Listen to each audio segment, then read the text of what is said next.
గత ప్రభుత్వం 30,000 కోట్ల రూపాయలు ఇచ్చింది. సరే ఇచ్చింది ఎవరికి వచ్చింది ఎవరు కాదని మీకు తెలుస్తుంది. మీరు ఇచ్చిన 20 కోట్లు ఇచ్చినామంటున్నారు. ఆనాడు 2 లక్షల రూపాయలు ఇస్తామని పిసిసి అధ్యక్షులుగా రేవంత్ రెడ్డి గారు మాట్లాడుతుంటే ఆనాడు ముఖ్యమంత్రిగా ఉన్న కేసీఆర్ గారు అధికారులందరినీ పిలిచిండ్రు. ఎంత వద్దా వీళ్ళందరూ 2 లక్షలు ఇస్తామంటున్నారు, మనం ఇవ్వగలుగుతామా అని. అక్కడున్న అధికారులందరూ చెప్పిండ్రు 49,600 కోట్ల రూపాయలు అయితే సార్ ఇది ఇవ్వలేము అని చెప్పినప్పుడు మేము 1 లక్ష రూపాయలు ఇస్తామని చెప్పినాం. మీరు 2 లక్షలు ఇస్తామని చెప్పిండ్రు. 49 లక్షలు 30 లక్షలకు వచ్చింది, 20 లక్షలకు వచ్చింది, తర్వాత 20 లక్షలకు వచ్చింది.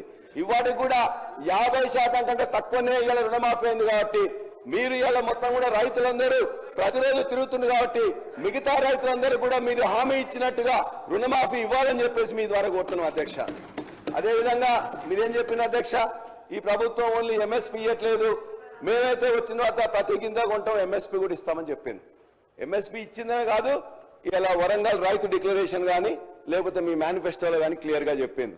ఏమి చెప్పింది అధ్యక్ష, ఇక్కడ పండిన ప్రతి గింజకు కూడా బోనస్ ఇస్తామని చెప్పింది. అందులో వరి ధాన్యంకి ఇస్తామని చెప్పిండ్రు. 2,183 ఉంటే 2,683 చేస్తామన్నారు.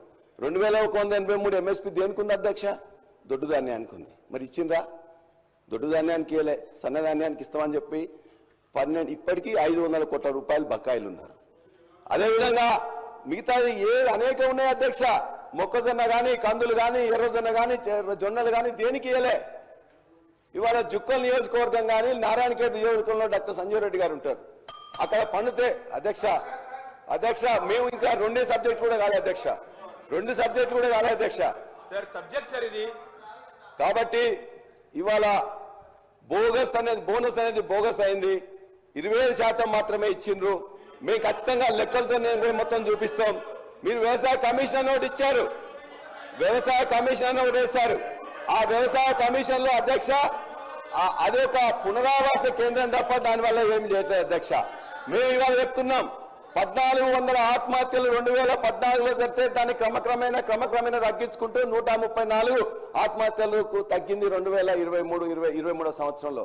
ఇవాళ మళ్ళా ఆత్మహత్య 564 ఆత్మహత్యలు అయినాయి. ఆ లిస్ట్ అంతా కూడా ఇప్పటికే నేను మీకు పంపిస్తా అధ్యక్ష.